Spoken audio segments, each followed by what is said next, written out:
what is the large landscape vision of what you have for your life, for yourself, for what it's going to be like when you are standing in your fullest potential, and does the vibration of your day-to-day in your current reality match that?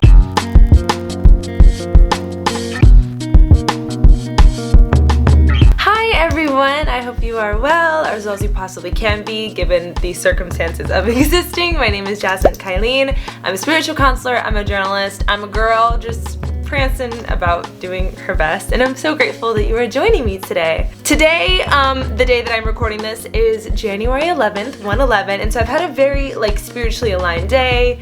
I cleaned, I danced, I was gonna go outside but it's been raining, which has honestly been a vibe in itself. So I've just been listening to the raindrops and I've just been, I've just been having a good day. And I was watching one of my favorite spiritual YouTubers on YouTube, Leora Alexandra. She is just absolutely incredible. Please check her out if you haven't.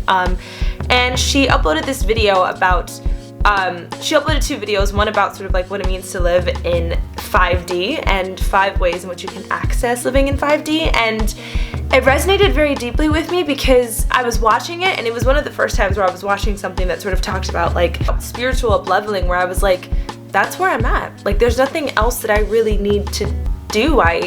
I'm in a place in life right now where I am just fully immersed in the art of it all, and I'm continually in awe and curiosity and joy and like love, and I have mood swings every hour, but like I'm in a place where I'm observing all of my emotions and I'm understanding them and I'm not drowning in them, and I'm in a good place. And I remember when I would watch other YouTubers say something like that, say, just how good they're feeling and how at ease and self-curated peace they were, and it would like trigger me. I'd be like, okay, well, you're doing so fucking well, let me like log off. And it's important to recognize that if for any instance I just invoked that emotion in you, to be really hyper aware of the fact that I'm triggering, or that person was triggering within me, something that I was uncomfortable with, which is that I was not in a state of ease with myself. I wasn't looking at certain things, and I was feeling envy of the fact that other people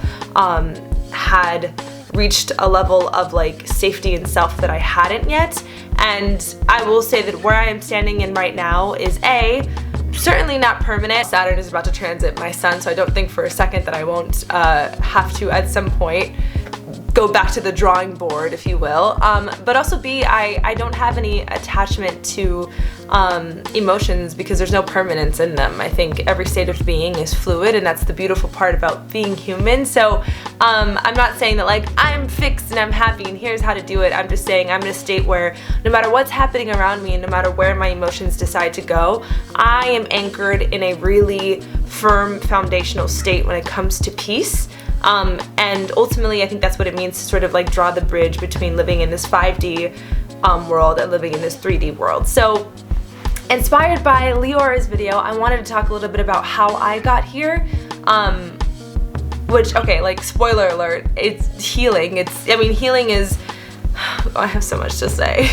I sometimes have an issue with this whole healing narrative that I very much play into and facilitate in, because I think that sometimes we can hide beneath our healing and we can continually put ourselves in the state of, oh, here's a wound, I need to fix it. Oh, here's a wound, I need to fix it. I can't go out there, I can't do this thing, I can't be in this relationship until I am perfect and fixed. And sometimes healing can be more wounding than anything else. So when I say that I've committed to healing, it's more so I've committed to awareness of where my own subconscious blocks come from, and have danced with them, have cried through them, have journaled through them, have confronted and held accountability in regards to them. But ultimately, I am no longer feeding them to the point where my wounds are like a mask that I hide under, or that, I think sometimes we can find safety in our trauma because A, we find community within our traumas, and B, it keeps us in, to some degree, a state of stagnancy because we say we can't move forward in that place until we fix this thing. But like, as human beings, are we ever really gonna be fixed? Is there like there is no arrival, there is no destination that I think we actually end up at. I think it's just like it's a commitment, it's a committed journey that you embark on when it comes to just continually being in this feedback loop of this feels good, oh, this triggered something, what did that trigger, let me address that, okay, cool, let me actually acknowledge the fact that I've advanced so far in this place of life, and like let me bask in that a little bit. So it's dynamic and it's continual, but I will say that where I'm at right now is definitely a product of how much I have committed to my self-betterment, and here are some ways that you too can either embark on this journey, deepen the journey that you were already on, or maybe just have some sort of validation for the fact that like, damn, I'm doing pretty well, because that's what Leora was for me. It was like, okay, bitch, not me also doing well. So before I get into that, I think it's important to address like what exactly it would mean to live in both the 3D and the 5D. And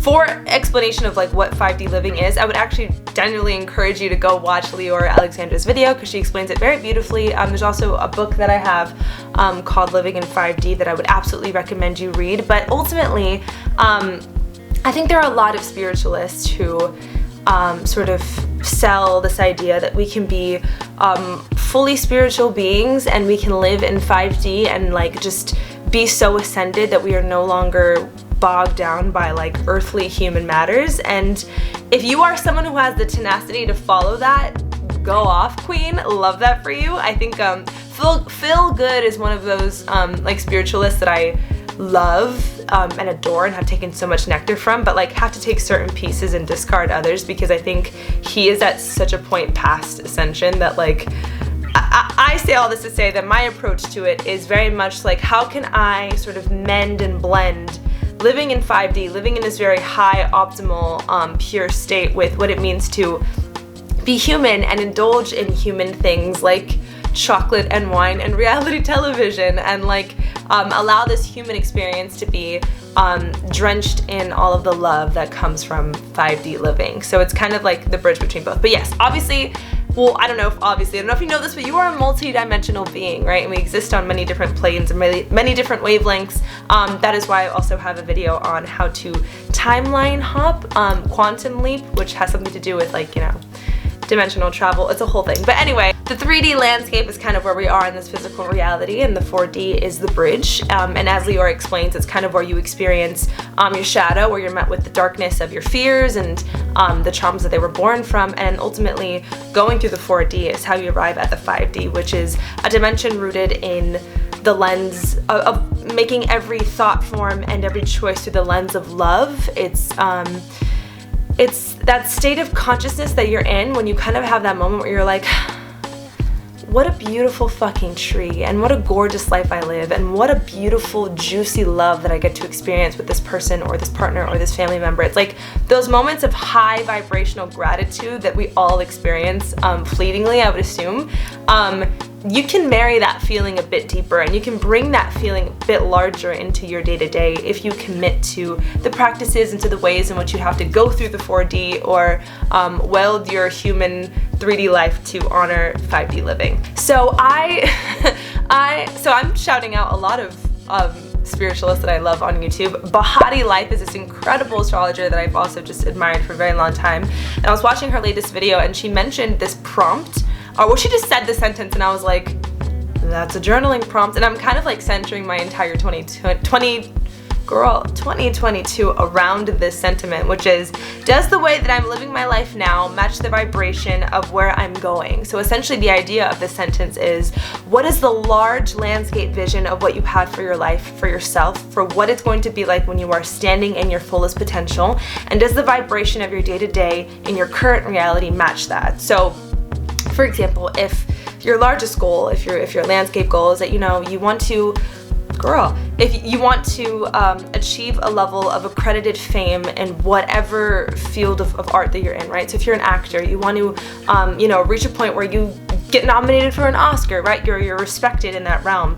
Having that large vision and then marrying what you are doing vibrationally within your frequency right now to align with what it will be like to stand in that reality is incredibly important. And that means dressing the way you want to dress when paparazzi are taking pictures of you now. Being in whatever like dietary regimen you know you would want to upkeep to make sure that your skin is always looking good, because people are always going to be looking at you, or making sure that you are practicing lines every single day because you know you're going to be doing that a lot. So sort of just aligning So taking aligned action to sort of match where you're going to be at vibrationally when you arrive in your manifestation, I think is sort of like the premise of what you should start this journey on. So basically just looking at, what do I desire life to be, and what is disconnecting me from my current reality to stand in that, and how can I start in little small micro steps to build that macro vision. So that's a journaling prompt, but ultimately I think, especially if you're new to this journey, journaling in general is really going to allow you to explore your subconscious and first and foremost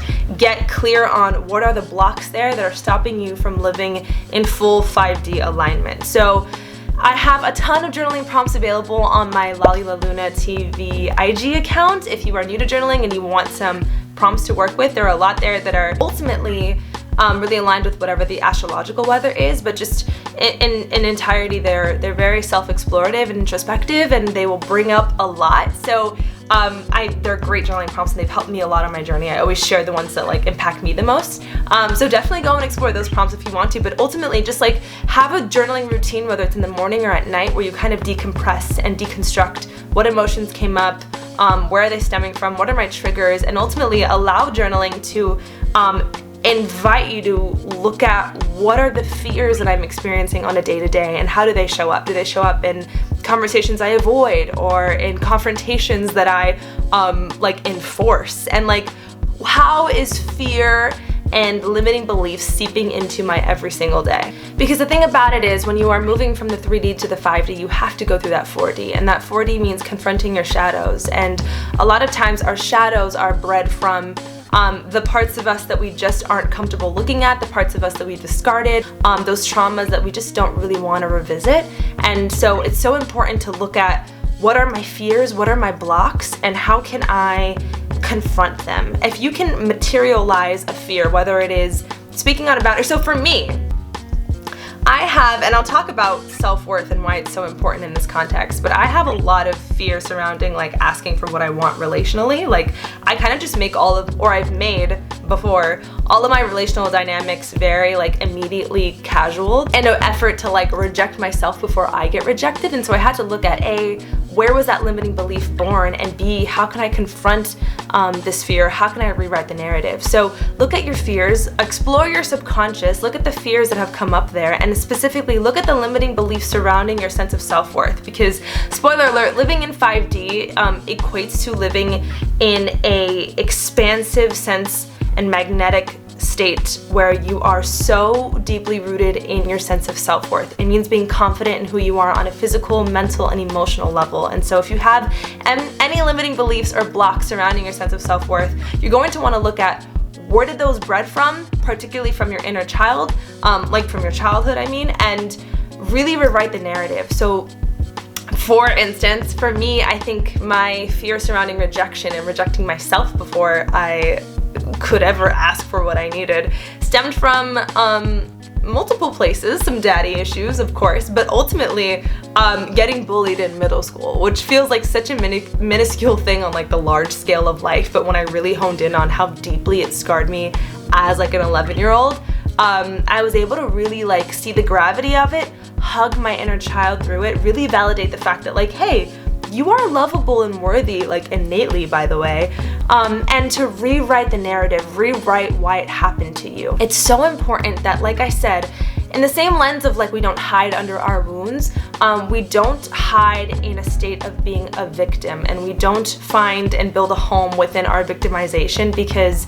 we don't allow ourselves to grow through it. And when we stay in a state of victimhood, we don't allow the fluidity of like manifestation to move through because we're in a stagnant energy that says, woe is me, I'm comfortable in stress and sadness, so like give me more of it, right? You're not vibrationally aligning with anything larger than that. So it's so important to, of course, validate your traumas, hold anyone accountable if you can, forgive, not in a way where you are spiritually bypassing, but in a way where you are releasing the weight that you're holding onto it. But also, just lastly, really understand why it is that that happened to you. I think my experience with rejection allowed me to be deep into a point where I had a more I had a fuller sense of empathy for people that also felt outcasted in their lives, and I was able to now in my adult state facilitate one-on-one healing with people who feel outcasted because I understand so deeply what that means. It's my Chiron, it's my wounded healer, right? So understand the nectar and the lessons that you can take from those wounds, and like in any way that you possibly can, thank the universe that it chose you to experience that thing so that you can alchemize it into a tool and into the empowerment of self. So yes, journal, really look at your limiting beliefs surrounding your sense of self-worth, rewrite the narratives. I've had to rewrite a lot of different narratives. I've been doing this with To Be Magnetic, a wonderful collective, and I think one of the narratives I'm currently working on is rewriting my abandonment issues surrounding my father. I think that for a long time I hid in the victimhood of that, but now when I look back I realize like everything in my life works out best case scenario, and I think in the reality where he did stay, I would have lived a much more dim life, and that's just kind of like the sorry truth of it. And so I reflect on it, and there's a sense of gratitude. There's a sense of awareness of how that scarred me, and I'm actively working through it, but ultimately I'm so grateful. So yeah, rewrite the narrative, find the gratitude and the lesson and the way at which, if anything, it deepened you to be a more human being. The next thing I would say is to address your 4 layers. So of course, many different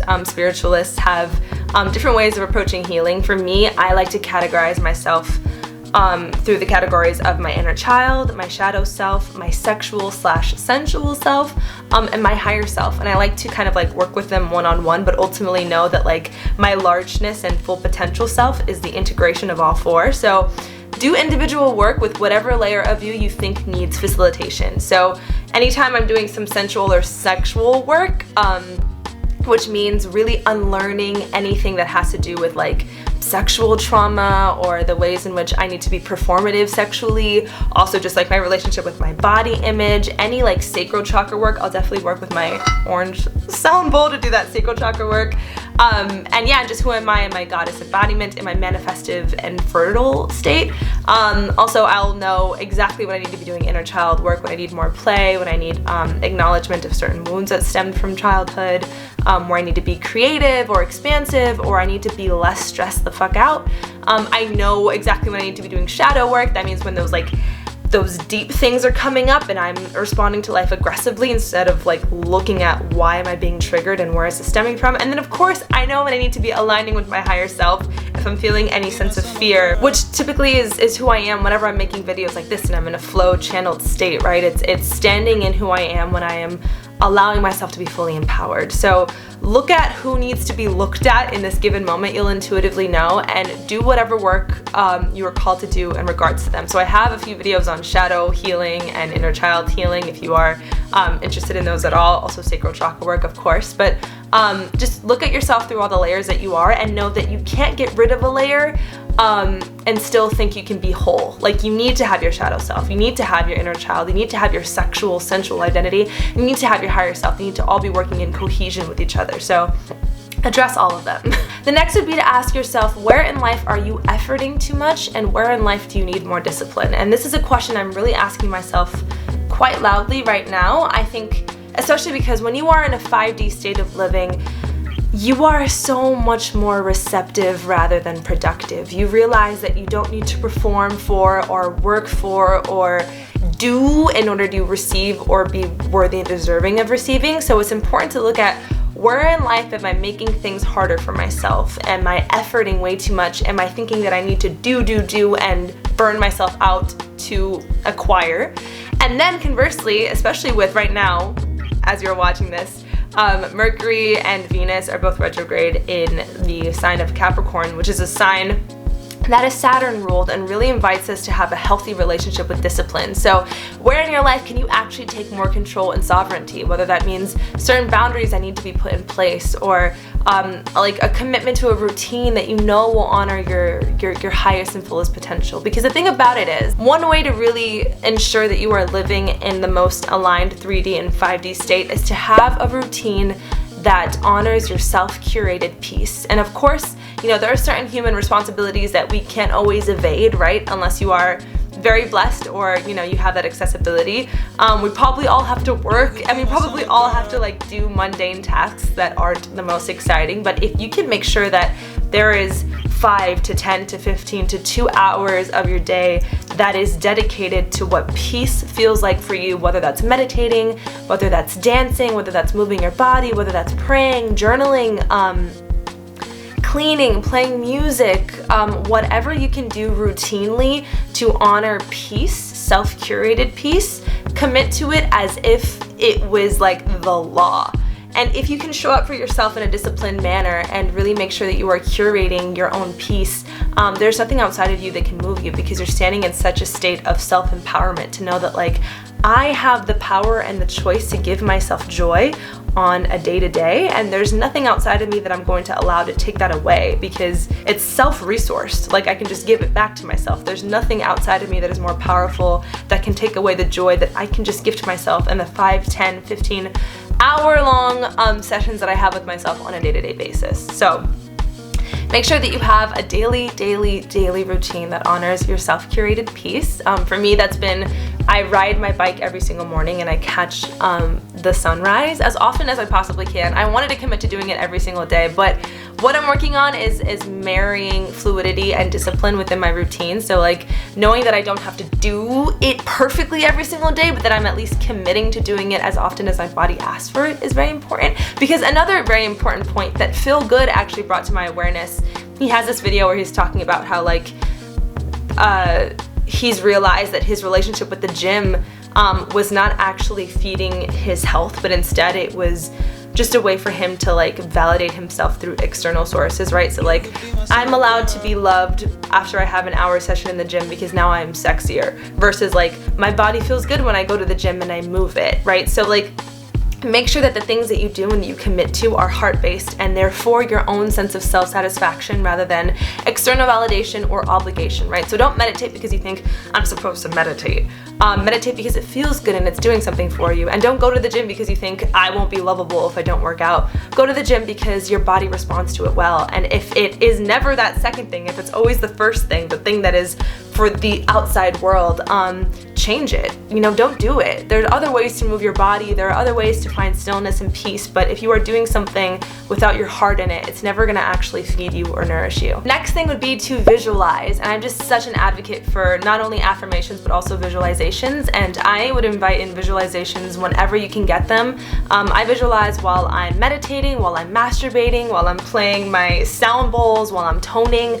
However much that you can visualize what you living in your highest potential feels like, the more you can begin to materialize the feeling of standing in that vibrance and that frequency and that vibration. So really take the time to sit in a still state or in a stimulated state if you are masturbating, but really, like, take that moment to see exactly what it is that you want to align with and what it feels like to be standing in that embodiment, and then begin to trickle that into your 3D experience, right? So, like, if you're visualizing and you're seeing that, like, wow, in this reality that I'm calling in, I eat a lot of, like, acai bowls for some reason. Like, once you come back into self, like, go get an acai bowl, honey. Like, go materialize that visualization into your 3D reality. The next thing would be to clean, and I mean this on a physical, mental, and emotional level. That means keep your environment as clean as you possibly can. Make sure that you are tidying and you are cleaning and you are vacuuming and you're just keeping your environment uncluttered, because that's communication to self that, like, I actually care about myself. Keep your physical environment clean, but also keep your social environment clean.